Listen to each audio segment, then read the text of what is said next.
Assalamualaikum warahmatullahi wabarakatuh.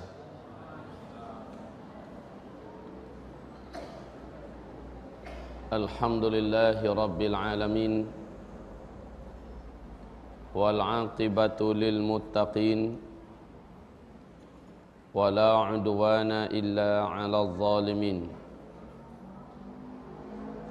Asyhadu an la ilaha illallah wahdahu la syarikalah, wa asyhadu anna Muhammadan abduhu wa rasuluhu la nabiyya ba'dah. Qala Allah subhanahu wa ta'ala fi muhkami tanzilih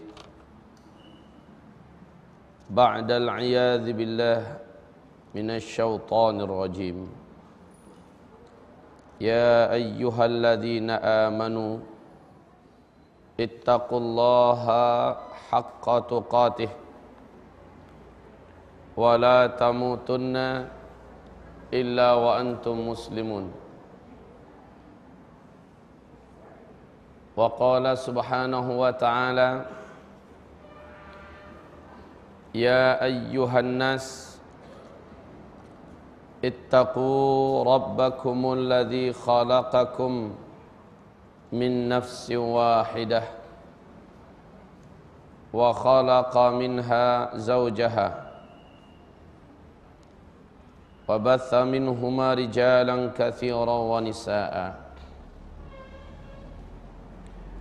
wattaqullaha alladzi tasaaluna bihi wal arham innallaha kana 'alaikum raqiba. Wa qala ya ayyuhalladzina amanu taqullaha wa qulu qawlan sadida yuslih lakum a'malakum wa yaghfir lakum dhunubakum wa man yuti'illaha wa rasulahu faqad faza fawzan 'azima. Allahumma arhamna bil Qur'an wa sadaqallahul 'azim. Wa qala an-nabiy sallallahu alaihi wasallam innamal a'mal binniyat wa innama likulli imri'in ma nawa faman kanat hijratuhu ila Allah wa rasulih fa hijratuhu ila Allah wa rasulih wa man kanat hijratuhu lidunya yusibuha aw imra'atin yankihuha fa hijratuhu ila ma hajara ilaih wa ba'du. Ibadallah ma'asyiral muslimin, arsyadani wa iyyakumullah. Pujian dan syukur kita kepada Allah Subhanahu wa taala atas segala nikmatnya yang tidak terhitung tak terhingga. Salawat dan salam kita untuk kekasih Allah Muhammad Rasulullah sallallahu alaihi wasallam. Tema kita insyaallah pada pagi hari ini sesuai yang sudah disebarkan selebarannya di masjid ini, yaitu hidup sesudah mati. Adapun nanti malam tentang nubuat Rasulullah tentang akhir zaman, dan besok pagi adalah fenomena petaka, bencana dan huru-hara akhir zaman serta bagaimana persiapan yang seharusnya kita lakukan. Roadshow dakwah ini semoga saja diberi berkah oleh Allah Subhanahu wa taala, dan untuk memudahkan kita semua pada ceramah kita di pagi hari ini, saya akan menjadikan buat kita semua kitab rujukan hidup sesudah mati adalah kitab yang ditulis oleh sahabat kita Ustadzuna Al-Fadhil Ustadz Abu Fatihah Al-Adnani, Hidup Sesudah Mati, supaya mudah kita melihat rujukan dalil, tingkatan-tingkatan riwayat dan hadis, dan urutan-urutan perkataan para ulama yang memang dalam tulisan beliau bagi saya memadai buat umat Islam sesuai dengan standar ilmiah. Maka kaum muslimin, apabila nanti di ujung daripada acara pengajian ini ada pertanyaan, tafadhol diajukan, ada diskusi berhubungan dengan apa atau materi yang kita angkat, maka dipersilahkan. Tapi mohon maaf, saya tidak akan melayani apapun pertanyaan di luar daripada materi kita. Jika ingin bertanya tentang masalah hari kiamat nanti malam, atau tentang bencana petaka huru hara besok, maka fokus kita satu demi satu pada majlis yang telah ditetapkan judulnya. Hamba-hamba Allah yang kami muliakan, kita tidak akan mengomentari tentang kematian tentunya, karena tentang masalah ini secara umum kita sudah mengilmui.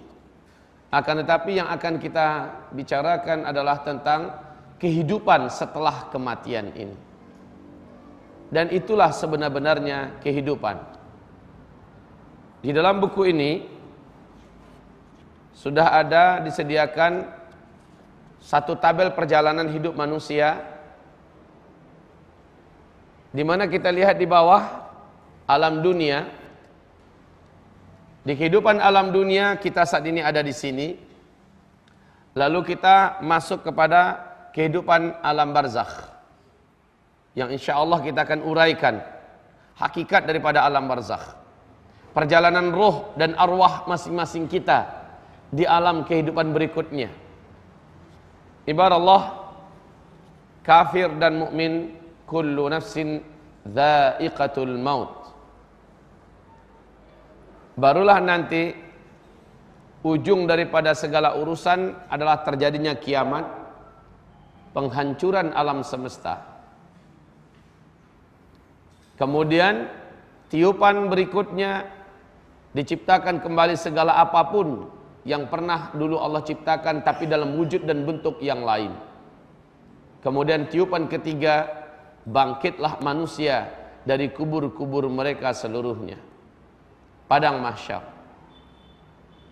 Setelah selesai padang mahsyar, orang-orang kafir digiring menuju neraka, sementara orang-orang beriman dan yang merasa diri beriman, yang mengaku-ngaku diri beriman, akan digiring menuju titian.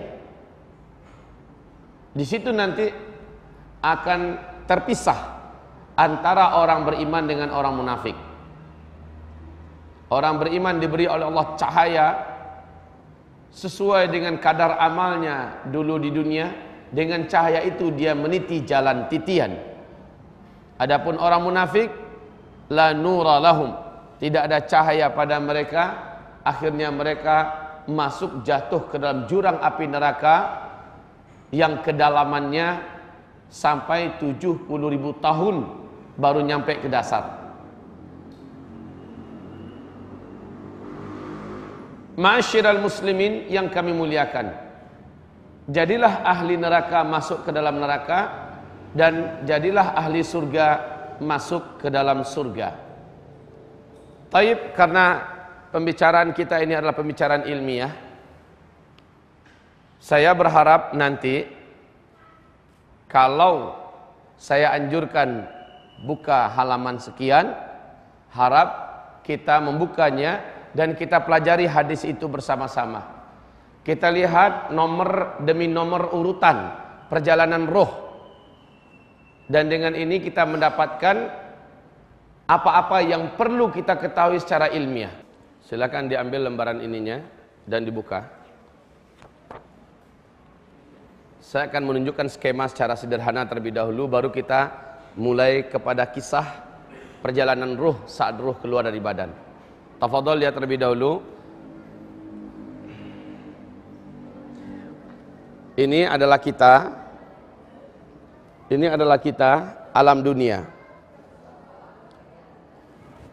Kemudian seluruh kita, baik mukmin atau orang kafir, mati, masuk ke alam barzakh. Apa yang dimaksud alam barzakh? Insya Allah kita uraikan nanti. Kemudian saat kita dibangkitkan, hadza yaumul ba'ats, inilah hari kebangkitan. Agenda yang akan kita hadapi di padang mahsyar adalah syafaat dari Rasulullah sallallahu alaihi wasallam, lalu mulai proses hisab dan pembagian catatan amal. Kemudian timbangan, di mana ditimbang beratnya amal masing-masing kita dan dibandingkan dengan beratnya dosa setiap kita. Setelah itu kita meniti. Dalam titian ini menuju ke nerakakah kita, dimasukkan ke nerakakah kita, atau memang layak menjadi ahli surga, itu tergantung kepada amal kita dulu ketika di dunia. Nah, kaum muslimin, mulai dari sini, setelah kita mati, terus kemari, sampai kita menjadi ahli surga atau ahli neraka, tergantung kepada amal kita. Starting dari kematian, itulah kehidupan. Camkan ini baik-baik. Saat kita mati menurut persepsi manusia. Pada hakikatnya, saat itu kita memasuki hidup yang tidak ada lagi kematian. Agar dipahami. Bukan berarti kita mati lalu kita istirahat. Tidak. Kita mati, justru saat itu kehidupan yang sesungguhnya dimulai.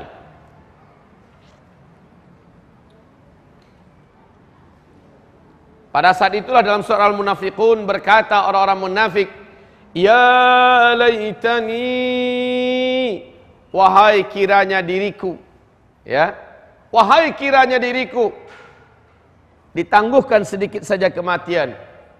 Rabbi akhirni, ya Allah, tangguhkanlah sedikit kematianku.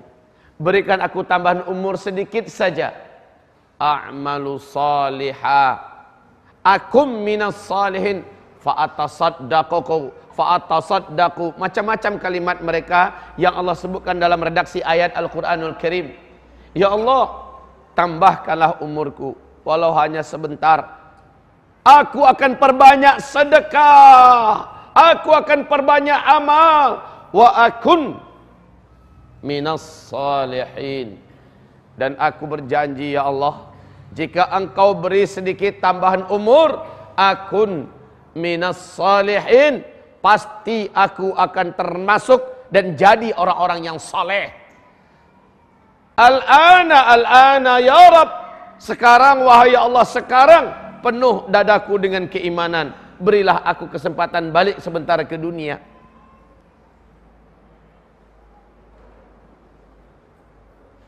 Nah, kaum muslimin, kehidupan yang sesungguhnya dimulai ketika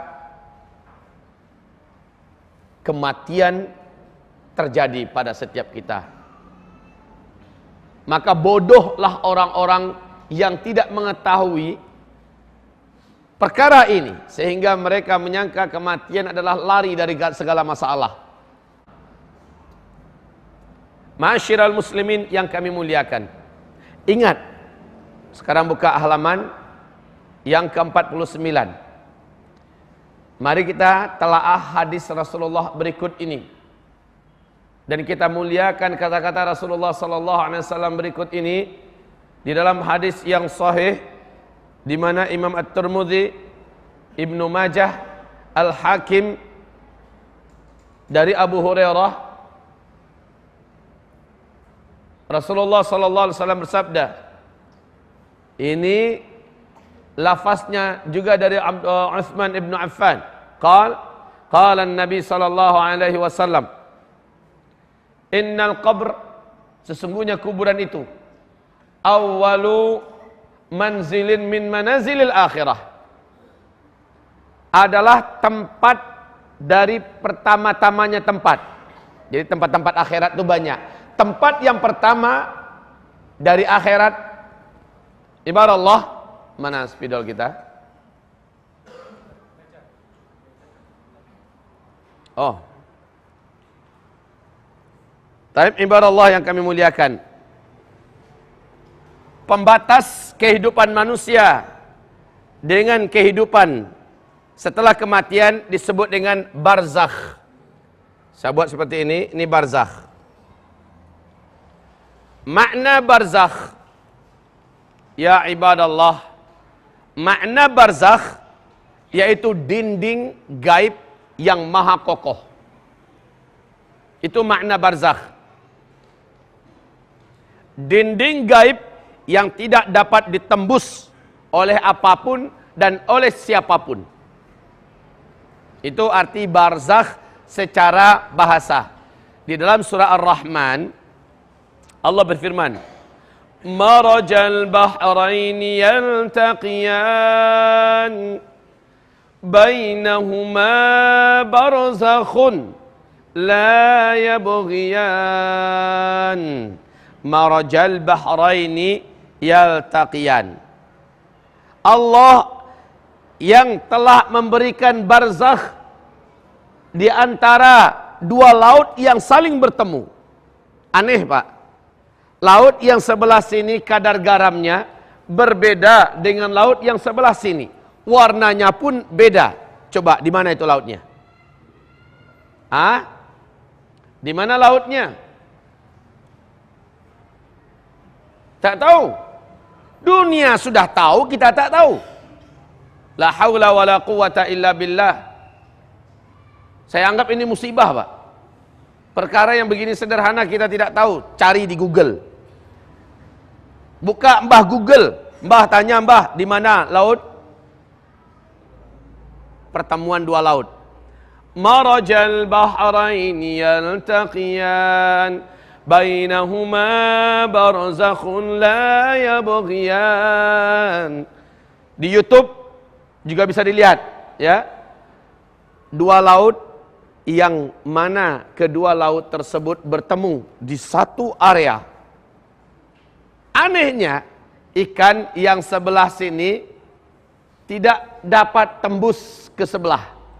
Jadi macam ada kaca raksasa, mereka saling melihat, tapi balik sini. Ikan sini juga balik kemari. Laut ini tidak pernah saling masuk airnya. Memang terbatas. Inilah yang Allah isyaratkan dalam surat Ar-Rahman. Nah, pembahasan kita bukan masalah laut, masalah barzakhnya. Barzakh maknanya adalah dinding gaib yang maha kokoh. Di dalam surah Al-Mu'minun, Allah pun berfirman, wa min waraihim barzakh ila yaumi yub'atsun. Setelah kematian mereka akan masuk ke suatu alam yang dibatasi oleh barzakh. Ila yaumi yub'atsun, sampai hari kiamat. Barzakh ini la yabghiyan, tidak akan saling bertemu. Jadi siapapun roh yang sudah kelepas dari badan, asal sudah mati, Pak, maka dia masuk langsung ke alam barzakh. Sejak hari itu roh ini tidak akan dapat melihat-lihat orang yang masih hidup di dunia. Sebagaimana orang dunia tidak akan bisa melakukan kontak dengan orang yang sudah meninggal dunia.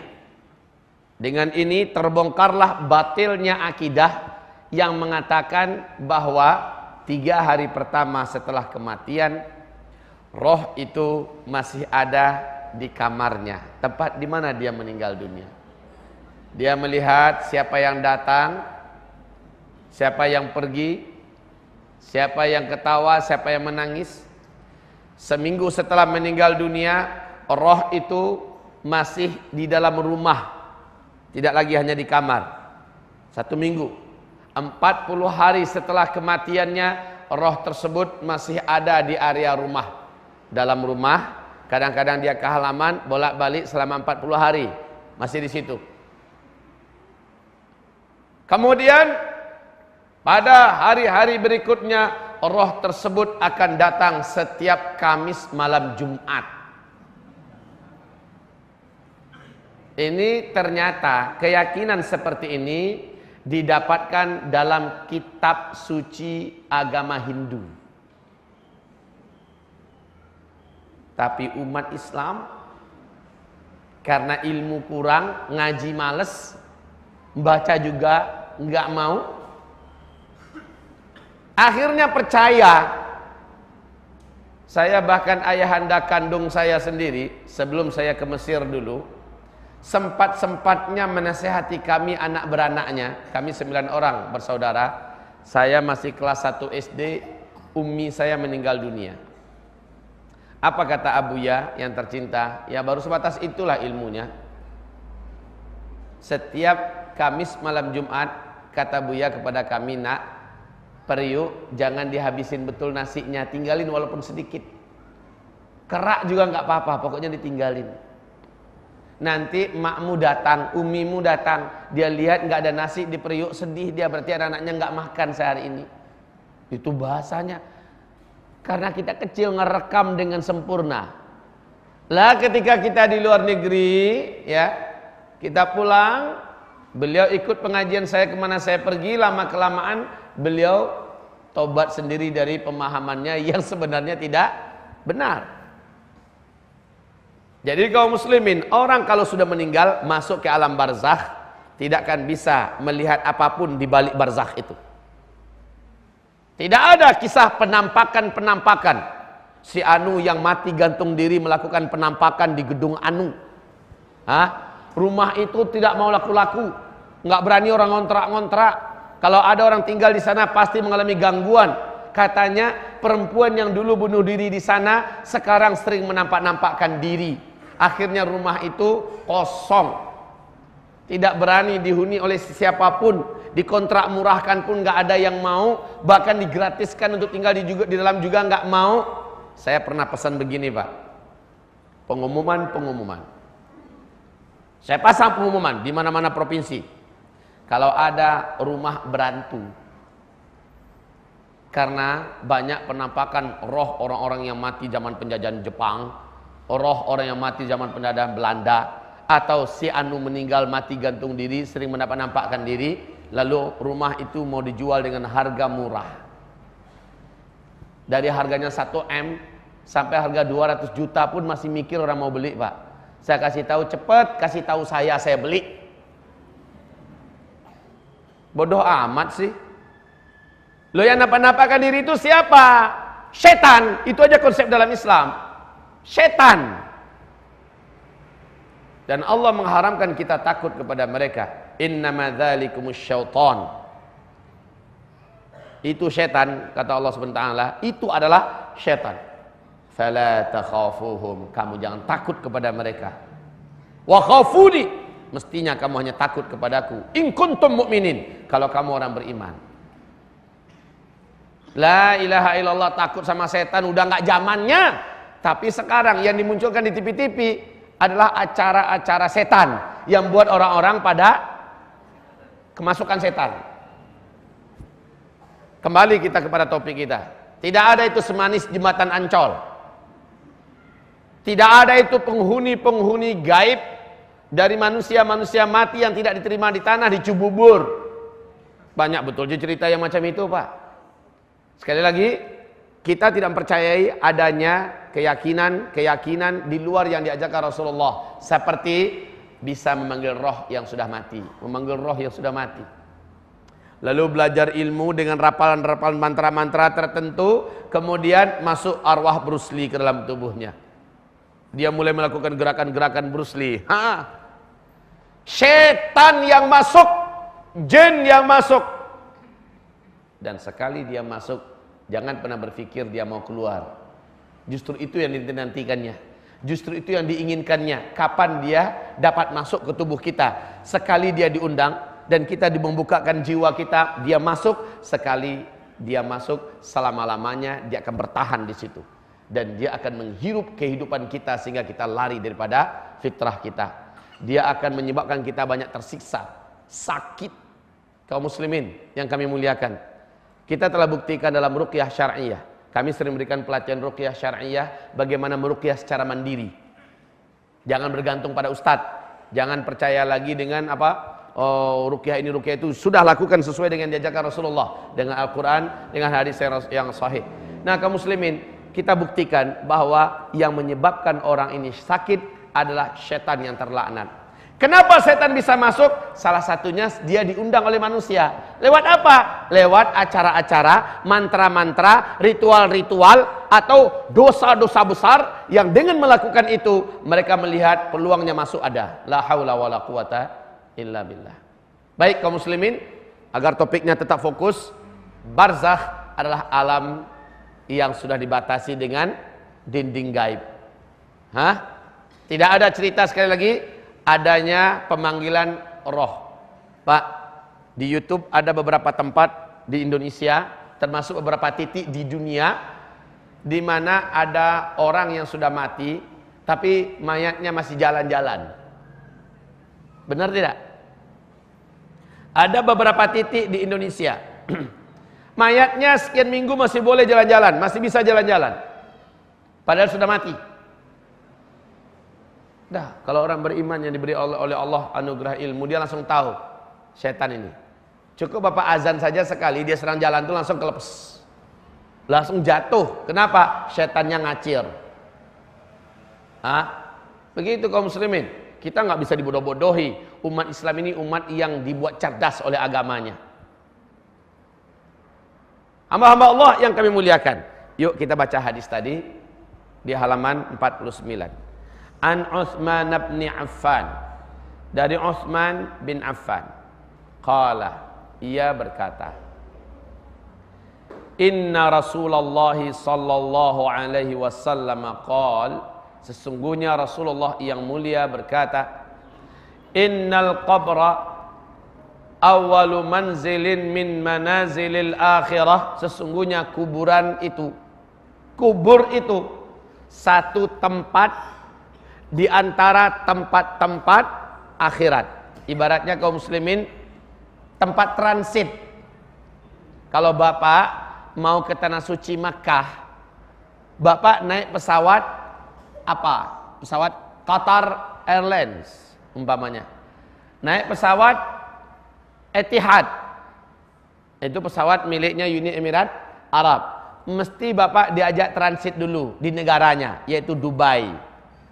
Kalau Qatar, diajak dulu di Abu Dhabi, transit di situ. Berapa jam? Ya berapa limit yang ditentukan. Ada yang 5 jam, ada yang 6 jam, sesuai dengan jadwal keberangkatan kelanjutannya. Maka alam barzakh persis seperti itu. Tujuan setiap kita yang hidup adalah akhirat. Dan alam barzakh adalah tempat transitnya.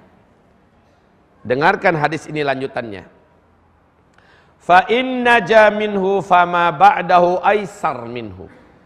Jika ia selamat di tempat transit itu, yaitu di alam barzakh, dia tidak disiksa, dia tidak menderita, dia tidak dipenjara, dia tidak diletakkan di asfalas safilin, di dalam perut bumi, fama ba'dahu aisar minhu, maka kehidupan berikutnya selepas dari alam barzakh itu aisaru minhu, lebih ringan baginya, lebih mudah. Itu pertanda baik. Kalau kita tidak diapa-apain di alam barzakh, pertanda baik. Tapi kata Rasulullah, lanjut, wa in lam yanju minhu, dan jika ia tidak selamat di tempat transit ini, ternyata di tempat transit dia digebukin pak, di tempat transit dia dipukul oleh aparat setempat, disiksa, fama ba'dahu asyaddu minhu, maka itu pertanda apabila ia sudah sampai di destination resminya, di tempat tujuannya, dia akan mengalami penyiksaan yang lebih dahsyat daripada itu. Hari-harinya akan sangat berat lebih daripada tempat dia transit. La haula wala quwata illa billah. Ini hadis akan saya sebutkan saat roh lepas, nanti saya ceritakan bagaimana roh lepas. Apa jeritan roh di dalam kubur nanti setelah dia menjalani proses tanya jawab dengan malaikat Munkar dan Nakir. Kenapa setiap roh seperti roh yang beriman, setelah diperlihatkan kepadanya apa yang diperlihatkan, dia berdoa, Allahumma ajjilis sa'ah, ya Allah cepatkanlah kiamat, segerakanlah kiamat. Apa yang dilihat oleh orang-orang beriman ini selepas tanya jawab dengan malaikat Munkar dan Nakir selesai, sehingga dia berdoa, Allahumma ajjilis sa'ah, ya Allah segerakan kiamat. Sesuatu yang semua hati menginginkan, sesuatu yang seluruh nafsu merindukan. Kita uraikan nanti.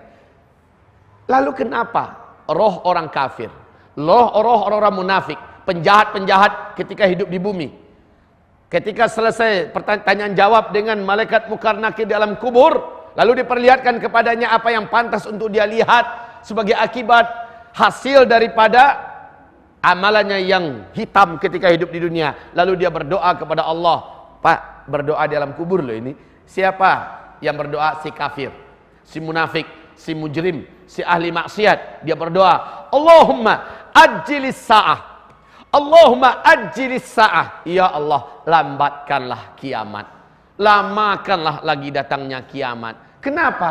Padahal dia tahu dia akan disiksa di dalam kubur, dia mengalami siksaan yang berat. Baginya itu lebih baik daripada harus bertemu dengan tempat yang diperlihatkan kepadanya. Makanya hadis ini, faman naja minhu, siapa yang selamat di tempat transit ini, fama ba'dahu aisar minhu, kehidupan setelahnya lebih mudah baginya, lebih ringan dan lebih nyaman. Fa in lam yanju minhu, jika ia tidak termasuk orang yang selamat di tempat transit itu, yaitu alam barzakh ini, fama ba'dahu asyaddu minhu, maka itu pertanda kehidupan setelahnya, yaitu alam dari padang mahsyar dan seterusnya, asyaddu minhu, lebih berat baginya. Qal Utsman bin Affan melanjutkan perkataannya, wa qala Rasulullah sallallahu alaihi wasallam, dan Rasulullah sallallahu alaihi wasallam berkata, ma raaitu manzaran qattu illa al-qabra afdha'u minhu. Aku tidak pernah melihat suatu pemandangan, aku tidak pernah melihat suatu tempat yang lebih buruk daripada kubur, alam kubur.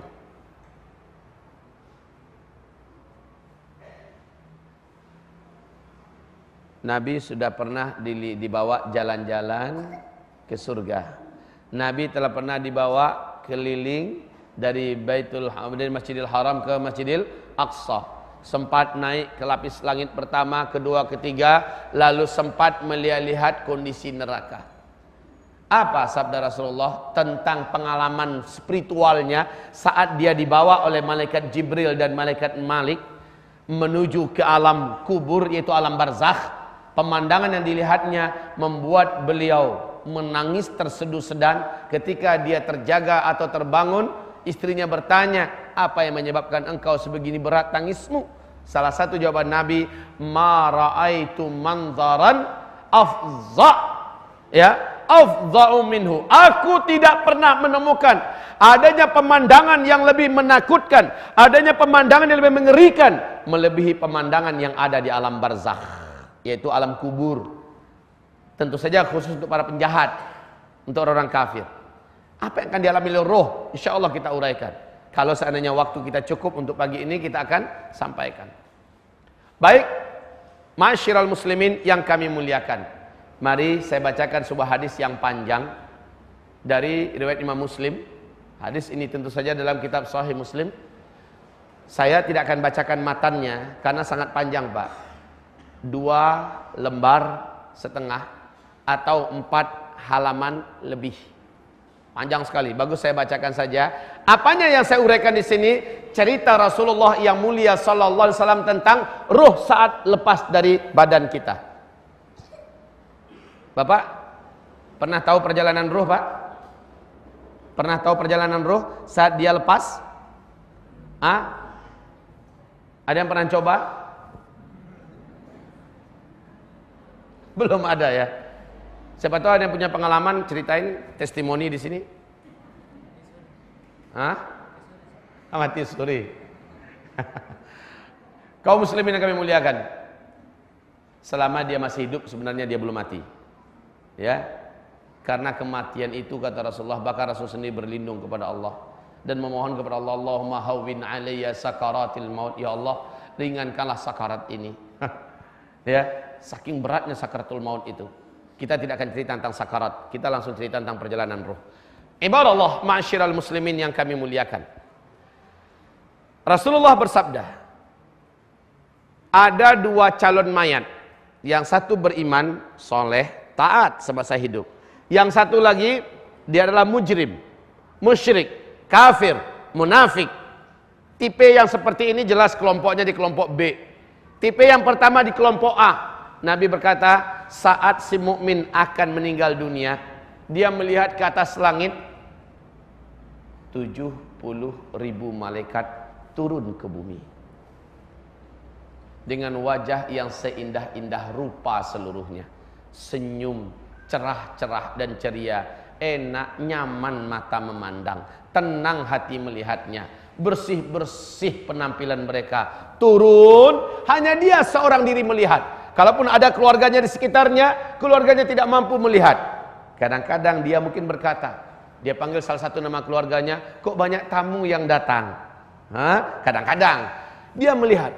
Setelah itu, setelah seluruhnya turun, salah satu di antara mereka yang 70.000 itu keluar dari rombongan, dan dia adalah malaikat maut, malakul maut, pencabut nyawa. Dan namanya bukan Israel, karena nama Israel itu tidak ada. Itu hanya di karang-karang. Sumbernya dari mana kita tidak tahu.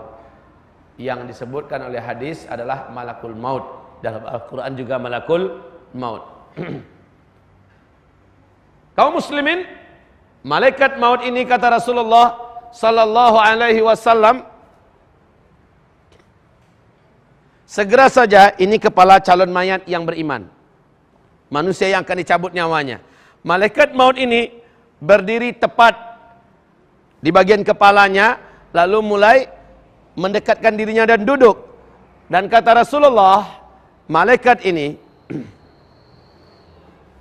meletakkan kedua telapak tangannya di bagian pelipis dan pipi kanan dan di pelipis bagian pipi kiri, ya, lalu membujuk dengan kata-kata yang menyejukkan, keluarlah, ya ayyatuhan nafsul mutmainnah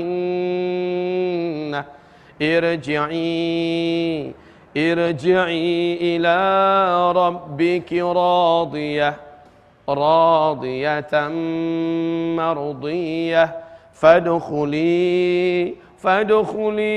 fi ibadi. Disuruh oleh malaikat, wahai nafsu yang tentram, wahai jiwa yang tenang, keluarlah, sekarang keluarlah. Pak, orang beriman ini diperlihatkan ke hadapannya satu pemandangan yang belum pernah makhluk di bumi ini melihat pemandangan itu seumur hidupnya. Pemandangan apa? Taman di antara taman-taman surga. Pemandangan yang membuat terpesona, terpukau, bagaikan terhipnotis dan ingin loncat dari tubuhnya. Nyawa ini seperti ingin keluar dengan sukarela, ingin menyongsong ke tempat yang dia lihat. Lihat Nabi Muhammad ketika sedang sholat gerhana. Beliau pernah di depan para sahabat, ya, ini sahabat di belakangnya, beliau sholat. Tiba-tiba Rasulullah SAW maju ke depan, tangannya seperti ingin menggapai sesuatu. Spontan. Nabi lupa kalau dia sedang sholat. Dia berusaha untuk menggapai sesuatu. Tak lama kemudian setelah itu dia mundur ke belakang sehingga tertabraklah saf pertama di belakang. Ada apa yang dilihat oleh Nabi? Pemandangan surga. Kata Nabi, aku melihat pemandangan surga dan ada satu buah yang sangat dekat dengan jangkauanku, makanya aku berusaha untuk mengambilnya. Lupa Nabi bahwa dia sedang di bumi. Pemandangan surga yang diperlihatkan kepada calon orang beriman yang akan meninggal dunia ini, diperlihatkan Pak, menyebabkan rasa sakit dari kematian itu berkurang sepersekiannya. Hanya Allah yang tahu berapa takaran kurangnya. Hamba-hamba Allah yang kami muliakan, masih ingat nggak bagaimana wanita-wanita dalam cerita surat Yusuf memotong tangannya sendiri setelah melihat Yusuf? Faqatta'na aydiyahum. Mereka potong-potong. Qatta'a itu Pak, kalau qatta'a sekali potong. Qatta'a itu berulang-ulang Pak. Telapak tangannya diirisnya lagi. Sekejap pun dia tidak mau mengedipkan matanya. Tidak mau melewati momen yang sempurna ini. Mungkin Pak, kalau dia ada sekarang, tabrakan di mana-mana mobil. Kalau dilewat di mobil Pak. Dan orang tabrakan nggak nyadar, masih ngeliat ke situ. Pemandangan Yusuf yang luar biasa. Rasa sakit itu jadi hilang saat mereka melihat sesuatu yang mempesonakan, yaitu lewatnya Yusuf. Faqatta'na aydiyahunna. Kapan mereka sadari? Saat Yusuf sudah hilang dari pandangan mereka, baru seluruh mereka menjerit. Orang beriman diperlihatkan kepadanya pemandangan surga yang menyebabkan dia betul-betul merasa terkurangi rasa sakitnya. Apalagi mujahid yang terbunuh di medan jihad, yang bernilaikan syahid, sakitnya bagaikan yang cubit saja, kata Rasulullah sallallahu alaihi wasallam. Jadi malaikat ini mengeluarkan dengan perlahan-lahan, sementara roh sendiri melihat tempat yang disediakan untuknya di pemandangan yang dilihatkan kepadanya, dia sudah betul-betul ingin menuju ke situ dan dengan sukarela untuk lepas Pak. Malaikat hanya membantu mengeluarkan. Maka keluarlah roh itu bagaikan rambut yang ditarik dari tepung yang kering. Selai rambut, lunak malaikat mengeluarkannya. Enggak melawan Pak. Setelah itu, malaikat yang 70.000 yang lain langsung sigap memandikannya dengan air yang dibawa dari langit. Roh ini dimandikan dan langsung dibungkus dengan kain yang dibawa dari surga, sehingga roh ini yang memang sudah wangi dan harum bertambah sempurna kewangiannya, harumnya. Lalu mereka, kata Rasulullah, disolatkan oleh 70.000 malaikat yang datang dari langit untuk menyongsong dan menjemput nyawanya. Subhanallah. 70.000 malaikat mendoakan, menyolatkan kaum muslimin. Rasulullah sallallahu alaihi wasallam bersabda, 100 orang beriman saja, 100 orang beriman saja menyolatkan seorang muslim, haram baginya azab kubur. Lah malaikat itu orang beriman enggak? Orang beriman. Berapa jumlahnya? 70.000. Siapa yang akan disolatkannya? Mukmin. Mukmin, orang yang beriman, yang prestasinya semasa hidup benar-benar membuat ridha seluruh makhluk yang ada di langit dan ridha orang-orang beriman yang ada di sekitarnya di bumi. Kemudian setelah selesai dikafani, disolatkan 4 kali takbir, kemudian dibawa ke langit. Sepanjang perjalanan, para malaikat-malaikat ini, kata Rasulullah, saling bercerita, si fulan ini ahli tahajud. Yang lain berkata, si fulan ini sangat menjaga sholat 5 waktunya. Yang lain bercerita kepada yang lain, yang kami tahu si fulan ini sangat berbakti kepada kedua orang ibu bapak kandungnya. Yang lain berkata, si fulan ini Masya Allah sangat pandai menjaga hubungan tali silaturahim. Yang lain berkata, si fulan ini yang saya tahu adalah orang yang paling dermawan, hobi berinfak dan bersedekah kemana-mana karena Allah. Yang lain lagi berkata, Masya Allah, yang saya tahu si fulan ini sangat menjaga saum Senin dan Kamisnya. Kalau ada ayyamul bait, dia akan jaga puasanya. Tidak ada peluang-peluang puasa yang ada ditawarkan dalam Islam, melainkan dia mengerjakannya. Dia adalah ahli puasa. Pokoknya Pak, kebaikan apa yang rutin hamba ini lakukan semasa hidup di dunia menjadi bahan perbincangan yang indah di lidah para malaikat. Sampai di langit dunia, kata Rasulullah SAW, roh ini malaikat mengetok pintu penjaga gerbang langit dunia. Malaikat-malaikat penjaga langit dunia bertanya, siapa yang kalian bawa ini? Alangkah harumnya, alangkah wanginya. Maka malaikat-malaikat yang mengiringi ini menjawab, ini adalah fulan, dia dari Sidoarjo, dia adalah keturunan Anu, dia lahir dalam keadaan begini, lalu dia memeluk Islam, lalu dia mengamalkan dalam Islam amalan ini. Semua kebaikannya diceritakan oleh para malaikat itu dengan penuh semangat. Apa kata malaikat penjaga langit dunia? Kalau begitu stop dulu, izinkan kami ikut menyolatkannya. Dibukalah pintu gerbang langit dunia, dan roh ini pun disolatkan oleh seluruh malaikat yang ada di lapis langit dunia. Allahu Akbar. Tambah berapa jumlahnya? Allahu a'lam. Disolatkanlah roh yang beriman ini. Lalu dibawa ke langit yang kedua. Begitu juga kasusnya sampai ke langit yang ketujuh, Pak. Setiap lapis langit kita disolatkan oleh para malaikat. Masya Allah. Sampai di lapis langit ketujuh terdengarlah suara dari arasy. Allah Subhanahu wa taala berfirman, ini hadis sahih Muslim ya. Allah Subhanahu wa taala berfirman, telah aku ketahui hambaku ini dan aku telah mengakui atau menerimanya. Sekarang kembalikan dia ke jasadnya di bumi untuk menjalani proses standar operasional yang sudah ditetapkan. Ya. Maka kembalilah roh ini dibawa ke bumi, dan diharapkan, Rasul mengatakan, segerakanlah kamu menyelenggarakan jenazah orang yang meninggal dunia, agar ketika malaikat di langit dah selesai, roh ini dibawa, si jasad juga sudah ada di kuburan. Nah, jadi tinggal masukkan saja kaum muslimin. Tapi gerakan malaikat lebih cepat. Kemudian dia turun membawa roh ini kembali. Saat itu Allah mengizinkan, hanya saat itu, karena hadisnya sahih ya, Allah mengizinkan si roh ini melihat jasadnya di bawah-bawah. Di situ dia berkata, aduhai kiranya kemana engkau akan bawa jasad ini, kata roh kita, roh orang beriman ini. Setelah dimasukkan ke liang lahat, ditutup papannya, kaum muslimin, roh tersebut baru akan dimasukkan ke tubuhnya setelah orang yang paling terakhir di langkah ketujuhnya meninggalkan kuburan kita dimasukkan. Saat itu bunyi terompah itu, orang yang terakhir tersebut terdengar oleh roh ini. Coba aja nanti Pak, nggak percaya. Iya. Terdengar olehnya dengan sangat jelas. Ibarat Pak, kita tinggal di lantai 1, orang yang di lantai 2, lantai atas itu lantainya adalah kayu. Jadi kalau di jalan kedengaran nggak? Ibaratnya begitu. Tapi sudah nggak bisa lagi BBM-an. Oh, jangan tinggalkan aku dong. Nggak ada lagi cerita kaum muslimin. Tidak ada lagi, oh jangan tinggalkan saya segala macamnya. Tidak ada. Ibarat Allah.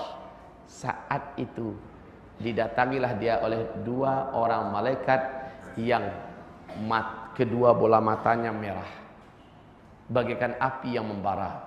Wajahnya seburuk-buruk wajah yang pernah dilihat oleh manusia. Padahal ini orang beriman Pak. Begitu. Saat itu bertanyalah malaikat ini dengan pertanyaan yang suaranya bagi si mayat menggelegar bagaikan petir yang menyambar dekat pangkal telinganya. Man rabbuk? Wa ma dinuk? Wa madza taqulu an hadzal rajul? Pertanyaannya cuma 3. Walaupun pertanyaan ini dibocorkan oleh Allah sekarang lewat lidah Nabi, nggak bisa dihafal jawabannya Pak. Dihafal dong, biar bisa dijawab. Nggak bisa. Yang mampu menjawab ini dengan benar adalah orang yang ketika hidupnya di dunia telah membenarkan isi jawaban itu dan hidup dalamnya. Dialah yang akan diberi oleh Allah kemampuan menjawab. Nah, kaum muslimin, disitulah menjawab roh yang beriman ini nanti. Rabbi Allah,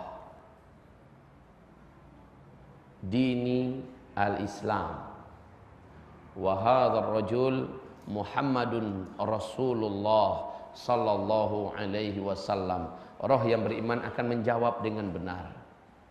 Dari mana dia bisa menjawab? Padahal melihat bentuk malaikat saja, semua orang yang melihatnya pasti tidak akan mampu menahan jiwanya Pak, ketakutan.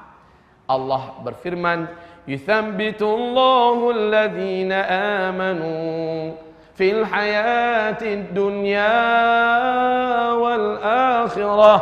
Allah yuthabbitullahu alladhina amanu bil qawli tsabiti fil hayatid dunya wal akhirah. Allah kokohkan lidah orang-orang beriman ketika dia masih hidup di dunia, dan ketika masuk ke alam akhirat Allah kokohkan lidahnya sehingga dia mampu menjawab Pak. Orang beriman ini mampu menjawab begitu. Kaum muslimin, sekali lagi, yang mampu menjawab hanyalah orang yang semasa hidupnya memang Allah yang diibadahinya, memang Allah yang ditauhidkannya, dan dia tidak mensyirikkan Allah. Hanya yang macam ini yang mampu menjawab Rabbi Allah. Orang yang semasa hidup di dunia menjalankan undang-undang Allah, orang yang menjalankan peraturan hidup dari Allah, mulai dari urusan WC, sampai urusan pakaian, sampai urusan akhlak, sampai urusan muamalah, perdagangan, sampai hubungan suami istri, sampai urusan apapun saja, dia jalankan semua peraturan Allah. Maka dialah yang mampu menjawab Rabbi Allah.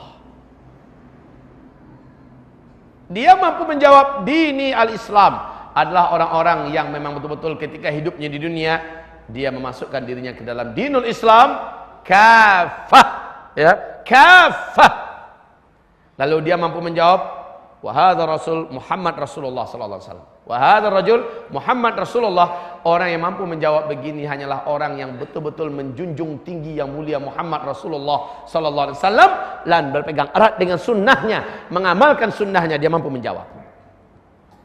Setelah dia menjawab, terdengarlah suara menggelegar dari langit, kata Rasulullah, di mana Allah berfirman, aku telah mengakui hambaku ini dan aku telah membenarkan jawaban-jawabannya, maka tempatkanlah ia pada tempat yang dijanjikan untuknya. Sesaat setelah itu, wahai hamba-hamba Allah, segera diperlihatkan kepadanya pemandangan neraka. Sebentar kaum muslimin, sebentar. Rasulullah SAW bersabda, tidak seorang pun di antara kalian yang hari ini hidup, dan siapapun yang hidup di bumi ini, melainkan telah Allah tetapkan satu tempatnya di dalam surga. Allah bangunkan satu istana besar yang luasnya 70 mil kali 70 mil. Lihat nanti dalam buku Hadil Arwah ila Biladil Afrah oleh Syekh Ibnul Qayyim Al-Jauzi, yang diterjemahkan ke dalam bahasa Indonesia Tamasya ke Surga. Lihat dalam kitab itu hadis sahih Rasulullah menceritakan setiap orang yang hidup di bumi ini, apakah dia beriman, apakah dia kafir, asal dia hidup di bumi ini, Allah membangunkan untuknya satu rumah di dalam surga atas namanya. Masya Allah, luasnya 70 mil kali 70 mil. Itu baru bangunannya, Pak. Jadi nggak ada apa-apanya ya. Pernah enggak Bapak 1 mil itu berapa, Pak? 1? Udah 1 kilo sekian kata beliau. Saya bantulah sedikit. Anggap saja kita ratakan dulu 1,5 kilo. Karena ada yang mengatakan 1,6. Ada yang mengatakan 1,5. Kita ambil yang paling kecil aja dulu dah, yaitu 1,5. Kalikan 70, 105 kilometer. Masya Allah, batu batanya, kata Rasulullah adalah emas padat. Emas ya, bukan mas. Kalau emas ini emas semua nih. Emas padat luar dalam. Batanya, kaum muslimin. Kemudian pasirnya, semennya, adukannya, yakut, zabarjad, adalah benda-benda mulia yang sangat mahal. Dan itu luasnya 105 km kali 105 km. Subhanallah. Ya, barakallahu fiik. Nah. Oh ya, ternyata ibu di atas juga terbantu. Apalagi saya, Bu. Kaum muslimin,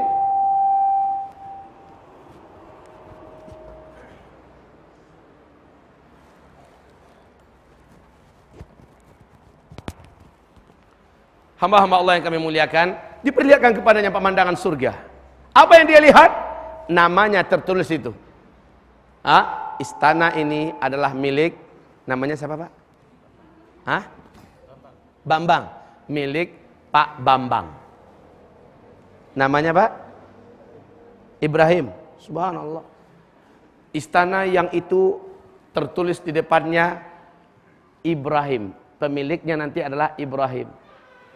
Bapak, setiap bapak yang ada, setiap manusia yang hidup di muka bumi telah ditetapkan dan dibangun untuknya satu istana atas nama dia di dalam surga.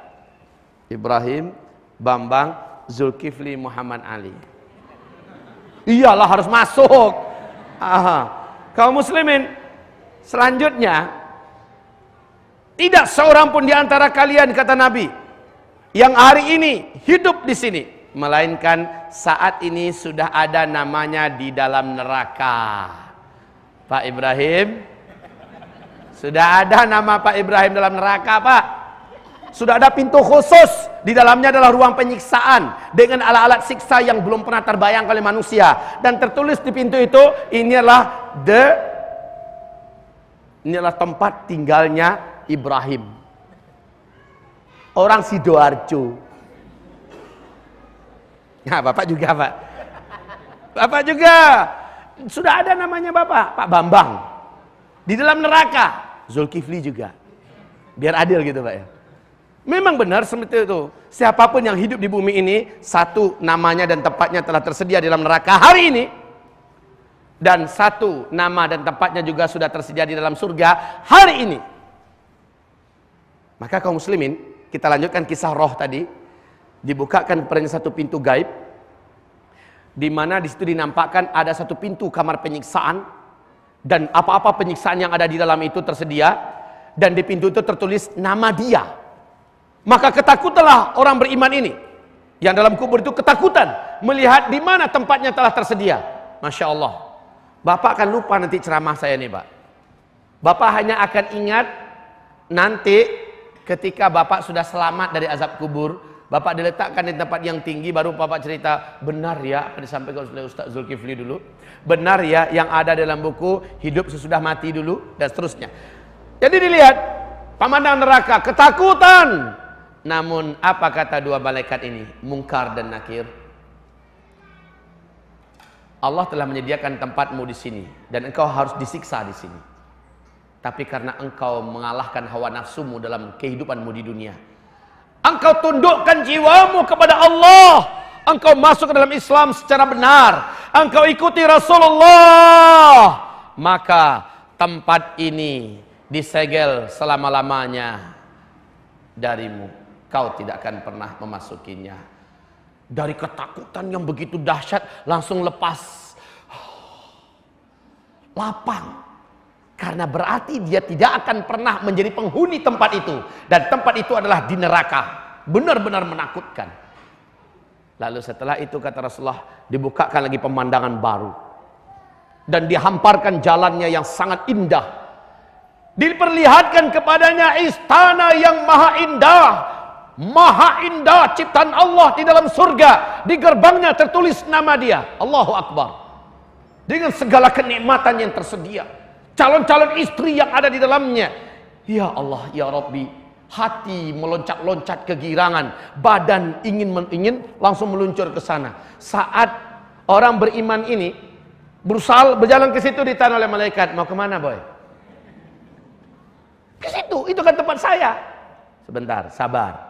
Tunggu, kamu baru diizinkan masuk ke sana, ke tempat yang memang disediakan buat kamu setelah kiamat. Jadi aku kudu sabar. Sementara kamu akan ditempatkan di tempat yang tidak kalah nyamannya, yaitu di taman surga. Sabar. Jadi saya baru boleh masuk ke sana setelah kiamat. Iya, disitulah dia berdoa, Allahumma ajjilis sa'ah. Ya Allah, segerakanlah kiamat. Ya Allah, cepatkanlah kiamat. Kenapa, Pak? Kepengen jumpa dengan bininya yang ada di surga, bidadari. Lah, ibu-ibu mulai cemburu. Terus kami gimana dong? Kabar baik buat ibu, insya Allah. Saya selingi sedikit dengan intermezzo, tetapi ini menyegarkan sekali, agar ibu-ibu juga tidak sesak nafas di atas sana. Kabar baik buat ibu. Ibu tahu tidak betapa cantiknya satu orang bidadari? Kata Rasulullah, kalau sempat bidadari tersebut satu orang saja turun ke bumi ini, lalu seluruh laki-laki yang ada di muka bumi ini sempat melihatnya, maka hilanglah seleranya sampai dia mati dengan wanita manapun wanita bumi ini. Kemudian langsung putus-putus sarafnya, saraf seksualnya. Ibarat, Pak, ini tegangan-tegangan tinggi 500.000 volt. Sementara kabel cuma hanya mampu menampung 100 volt. Hancur, Pak. Impoten seumur hidup, mungkin mati orang melihat bidadari. Subhanallah, saking dahsyatnya bidadari itu. Dan mereka bersenandung dalam surga bahwa tidak ada yang mampu mengalahkan kecantikan kami. Kaum muslimin, ternyata kata Rasulullah, wanita dunia yang salehah, apabila dia masuk ke dalam surga, dia akan dicemburui oleh seluruh bidadari-bidadari surga. Karena Allah memberikan kepada wanita dunia yang masuk surga kecantikan 70 kali lipat dibandingkan kecantikan bidadari. Waduh, Masya Allah. Makanya Pak, kalau memang cinta sama bininya, asli cinta, bawa dia ke jalan Allah yang benar, bawa dia ke surga Pak, biar Bapak dapatkan kecantikan yang mengalahkan 70 kali lipat kecantikan bidadari. Dan bidadari jadi dayang-dayangnya doang. Senang Bu di atas? Mau masuk surga? Bu ya taat pada suami Bu. Jadilah wanita solehah. Kunci wanita soleh akan masuk surga dari pintu manapun dia mau 5 kata Nabi. Yang pertama, jaga sholat 5 waktunya dan utamakan sholat itu on time, bukan in time tapi on time. Tahu Bu apa itu on time dengan in time? Bukan onde-onde, bukan gado-gado ya. On time, tepat pada waktunya. Yang kedua, jagalah puasa Ramadan, jangan pernah ada yang bolong ya Bu ya. Kalau sempat bolong karena halangan bulanan segala macamnya, ganti cepat atau minimal itu fidyah. Yang ketiga, kemudian hendaklah mematuhi suaminya. Taatilah suaminya. Nah, itu dia kuncinya Bu. Ya, Bapak kita ketawa. Ada apa Bapak ketawa Pak? Seneng ya. Memang begitu pesannya dalam agama. Wanita hanya akan masuk surga kalau dia taat pada suaminya, selama tidak taat dalam maksiat tentunya. Nah, yang keempat, wanita ini harus pandai menjaga kehormatannya. Dia harus pandai menjaga kehormatannya. Maaf ya, 4 ya. Apabila dia pandai menjaga kehormatannya,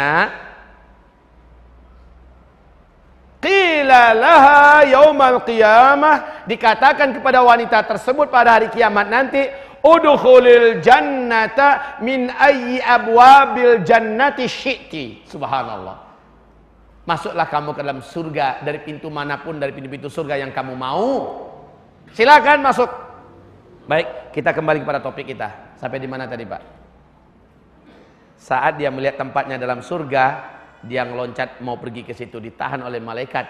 Sebentar, sabar. Tempat kamu menjelang kiamat, yuk. Maka dianterin Pak.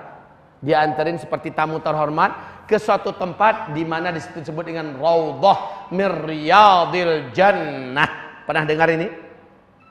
Al-qabru Raudhatun min Riyadil Jannah. Kuburan itu adalah satu taman di antara taman-taman surga. Subhanallah. Berarti orang ini diantarkan ke taman surga menjelang kiamat, dia bersenang-senang di situ. Dan kumpul-kumpul, kongkow-kongkow, ngobrol-ngobrol, tanpa ada kewajiban apa-apa, tanpa ada lagi ketakutan apa-apa, tanpa kesedihan apa-apa, dengan arwah orang-orang beriman yang telah meninggal terlebih dahulu. Sudah sambil menunggu kiamat, dia bersenang-senang di taman surga. Ya Allah, ya Rabbi, indahnya kisah perjalanan roh ini. Semoga roh yang ini adalah roh kita berikutnya nanti, Pak ya. Amin ya Rabbal. Syaratnya harus jadi mukmin yang benar, mukmin yang soleh, mempunyai akhlak yang mulia, baik pada istri, lembut pada istri, baik pada anak, baik pada orang tua, tetangga, masyarakat, amanah, nggak suka maling, nggak suka mentelantarkan sholat, mempermainkan agama Allah. Insya Allah dia akan meninggal seperti ini dan dia akan bertempat tinggal di setelah itu. Alla khaufun alaihim wala hum yahzanun. Sampai kiamat tidak ada lagi kesedihan. Subhanallah Pak. Bapak jangan pikir ya, nanti rusuh Bapak di alam barzakh walaupun udah di taman surga nih. Mikir terus. Aduh. Apa yang terjadi? Saya mikirin anak saya masih kecil-kecil, sekolahnya siapa yang bayarin ya? Yang ngantarin sekolah siapa ya? Terus bini saya ketika saya meninggal lagi sakit juga loh. Bapak takkan mikirkan itu semua Pak. Ayatnya jelas dalam Al-Quran, Allah mengatakan Wa abshiru bil jannati allati kuntum tu'adun. Senang-senanglah kamu di sini. Ini sudah dijanjikan buat kamu. Di sebelumnya, alla khaufun alaihim wa lahum yahzanun. Kamu tidak perlu lagi sedih dan tidak ada kan yang disedihkan lagi, Pak. Walahum yahzanun. Tidak perlu takut, tidak perlu sedih. Insyaallah, Pak, yang tinggal di dunia sudah urusannya pula. Allah yang maha hidup yang akan menjaga. Allah yang maha hidup yang akan merawat. Ibunda saya yang tercinta meninggalkan kami masih kecil-kecil, Pak. Bahkan dia meninggal setelah melahirkan anak jam 2 malam, ya, jam 2 dini hari. Kemudian jam 10 pagi hari Minggu saya masih ingat beliau meninggal dunia. Anak bayinya yang hanya sebesar ini pas lahir tuh, Pak. Kurang dari 1 kilo, Bu. Benar, Bu? Kurang dari 1 kilo beratnya. Ternyata anak tersebut, inilah adik saya paling kecil, sekarang telah punya anak 3 orang dan dia adalah wanita yang cukup tinggi. Tanpa ada ibu yang mengasuhnya kok bisa hidup. Makanya, Bu, jangan pernah pikir, Pak, Bu, setelah kita meninggal anak-anak kita gimana? Allah yang urus. Makanya besok ini kalau ada panggilan dan seruan berjihad menyelamatkan Indonesia dari revolusi Syiah yang terlaknat, jangan ragu-ragu. Maju. Yang tinggal bagaimana? Allah yang maha hidup yang akan urus. Ibu-ibu juga begitu. Suruh para suaminya berangkat, Mas. Bantu TNI kita, bantu Polri kita, selamatkan Republik Indonesia ini dan tegakkan syariat. Wah, kan begitu kan? Luar biasa kaum muslimin. Jadi jangan ragu, yang meninggal pergilah dengan selamat, tenang, dan yang tinggal maka dia dalam jaminan Allah Subhanahu wa taala. Selesai. Kisah roh yang kafir. Bagaimana yang terjadi dengan mereka? Dengarkan berikut ini, hamba-hamba Allah yang kami muliakan. Roh pendosa, roh penjahat, roh yang suka berkhianat kepada Islam dan umat Islam, roh yang suka mata-matai kaum muslimin lalu menyakiti mereka dengan fitnah-fitnah yang tidak benar. Apa nasib roh mereka? Diceritakan oleh Rasulullah sallallahu alaihi wasallam. Orang yang ini turunlah 70.000 malaikat yang berwajah hitam, mata mereka tegang, merah, dan rupa mereka sangatlah bengis, kejam. 70.000 serem semuanya, Masya Allah. 70.000 wajah-wajah yang tegang, wajah-wajah yang angkuh, wajah-wajah yang kasar, wajah-wajah yang biadab, turun sebanyak itu, Pak. Maka gelisahlah si calon mayat yang kafir ini. Lalu salah seorang yang paling buruk rupanya dari seluruhnya itu keluar dari rombongan. Kemudian ibarat Allah yang kami muliakan mulai meletakkan tangannya, bukan seperti ini lagi, tapi memasukkan jari-jari tangannya ke dalam mulut, ya. Satu berusaha menarik sini, satu berusaha menarik sini. Lalu berkata, "Ya ayyatuhan nafsul khabithah, ukhruji." Wahai jiwa yang kotor, hai pemaksiat, ya kafir, keluar. Keluar. Dipaksa keluar. Seperti, Pak, kadang-kadang saya meruqyah, ada setan yang bandel. Maka terjadilah apa yang terjadi seperti pengalaman Ibnu Taimiyah rahimahullah. Dipukulinya setan yang merasuki tubuh orang ini dengan kayu sampai patah kayu tersebut. Sampai-sampai setan yang ada di tubuh orang ini keluar. Sampai-sampai sakit dan lelah tangan kanannya Ibnu Taimiyah. Setelah siuman, setannya mampus, ya. Ibnu Taimiyah bertanya kepada orang yang punya badan, gimana? Udah enak? Sakit terasa sekarang? Enggak ada, malah yang terasa enak. Begitu, Pak. Orang yang setan ada dalam tubuhnya, kalau menyuruhnya keluar, Pak, biasanya banyak yang keras kepala, nggak mau keluar. Ya, kadang-kadang cara mengeluarkannya dipukul punggungnya.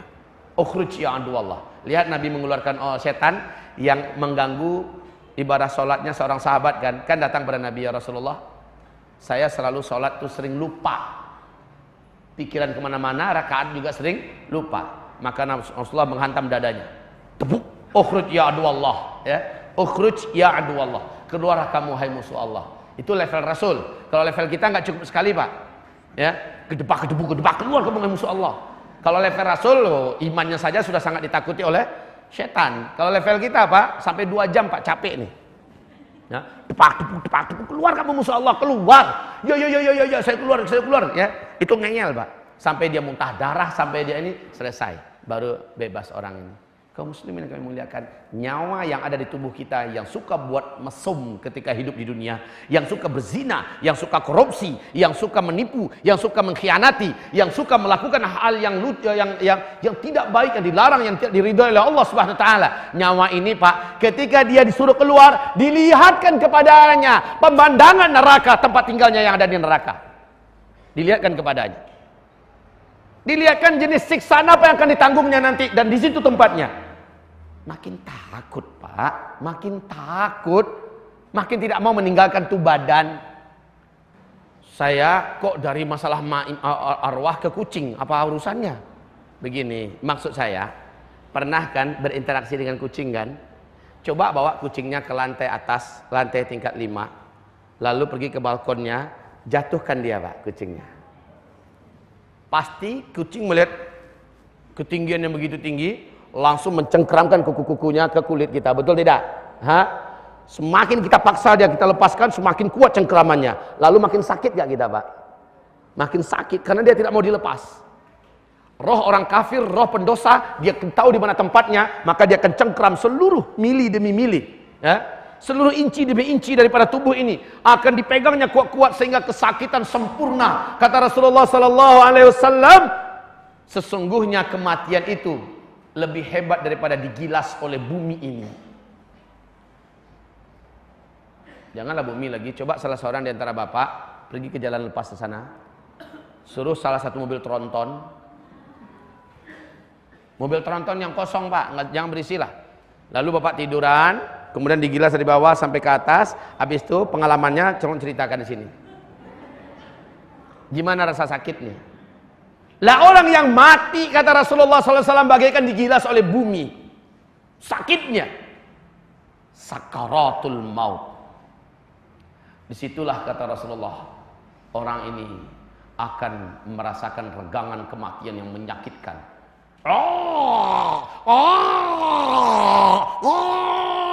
Ditarik. Kata Rasulullah, bagaikan keledai yang disembelih. Bunyi suaranya. Ini nyawa orang kafir, Pak.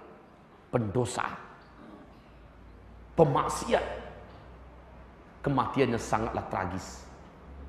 Saya pernah menyaksikan beberapa kematian yang seperti ini. Alhamdulillah. Hamba-hamba Allah yang kami muliakan. Allah berfirman dalam Al-Quran, malaikat maut ini menghantam dadanya, memukul punggungnya, dan juga menghantam jidatnya, menghantam pelipisnya, menyuruh keluar. Jadi ternyata malaikat sama dengan peruqyah, Pak. Ketika menyuruh setan keluar, main pukul sana sini, ya. Mohon maaf, tidak seluruh ruqyah harus pukul-pukulan, Pak, ya. Seringnya kalau saya meruqyah dengan izin Allah Subhanahu wa taala, jarang sekali terjadi saya itu mukul, jarang.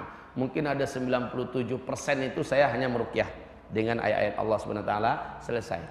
Tapi mohon maaf, saya bukan tukang ruqyah. Jangan pula datang nanti, Ustaz Zul bisa tolong ruqyah enggak?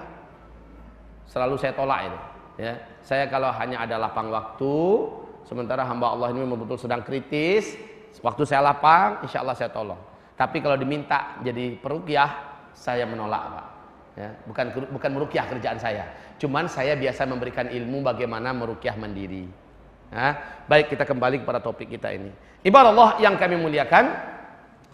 Jadi keluarlah roh ini dengan kesakitan yang tidak dapat dibayangkan, dan di situ jasadnya tadi, rohnya tadi langsung dibungkus dengan kain kasar yang dibawa oleh 70.000 malaikat tadi dari langit.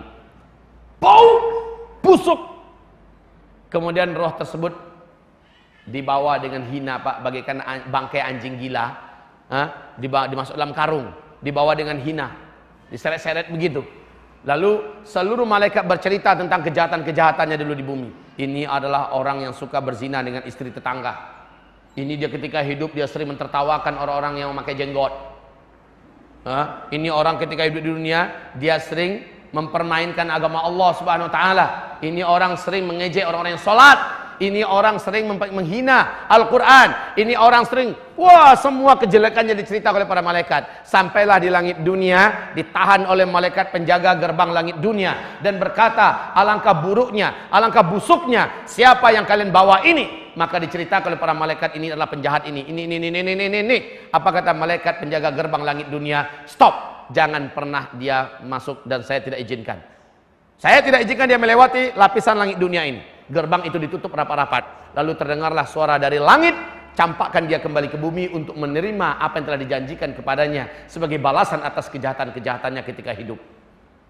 Nah, kaum muslimin, begitu cepatnya, padahal yang tadi diperlakukan dengan sangat mulia. Yang pertama, disolatkan, dielu-elukan, dipuji-puji, dibangga-banggakan, lalu baik-baik diantarkan ke bumi. Ini enggak, dilemparkan kembali ke bumi seperti barang busuk yang tidak boleh lama-lama dalam mobil. Secepatnya dibawa ke bumi. Kemudian ketika jasad yang kafir ini dimasukkan ke liang lahatnya dan ditemukanlah dengan ruh, saat itu telinga mampu mendengar langkah yang terakhir dari langkah ketujuh orang yang terakhir meninggalkan kuburan. Dia melihat seluruhnya gelap, sempit, dan ketakutan. Ibarat Allah yang kami muliakan. Kemudian datanglah dua malaikat Munkar dan Nakir. Pertanyaannya sama dengan tadi. Tapi melihat Munkar dan Nakir, maka hamba-hamba Allah bagaikan mau lepas jantungnya. Namun saat itu dia sudah tidak mungkin lagi untuk mati atau bunuh diri. Orang kafir ini mau bunuh diri dalam kubur, nggak ada cerita. Hamba-hamba Allah ditanya oleh malaikat, "Man rabbuk wa ma dinuk wa madza taqulu an hadzal rajul?" Tidak ada satupun yang bisa dia jawab kecuali orang munafik, kata Nabi. "Man rabbuk," dia tidak mampu jawab. "Wa ma dinuk," dia tidak mampu jawab. Tapi ketika ditanya wa madza taqulu an hadzal rajul, khusus si munafik, kalau orang kafir tidak boleh jawab sama sekali. Khusus orang munafik, dia menjawab di bidang yang ini. Pertanyaan terakhir, apakah pendapatmu tentang laki-laki ini? Yaitu maksudnya Nabi Muhammad. Maka dia akan menjawab, manusia banyak berkata dia itu adalah Rasulullah, dan saya juga hari ini mengatakan sesuai dengan kata-kata orang, ikut-ikutan saja dia adalah Rasulullah. Itu Pak, mentang-mentang nada saya datar begini bukan berarti begitu cara dia jawab nanti. Dengan suara yang sangat ketakutan, nafas yang terputus-putus. Sementara pertanyaan pertama kedua jawabannya kata Nabi, hanya itu saja jawabannya, tidak ada jawaban yang lain. Ibarat Allah selanjutnya diperlihatkan kepadanya pemandangan surga.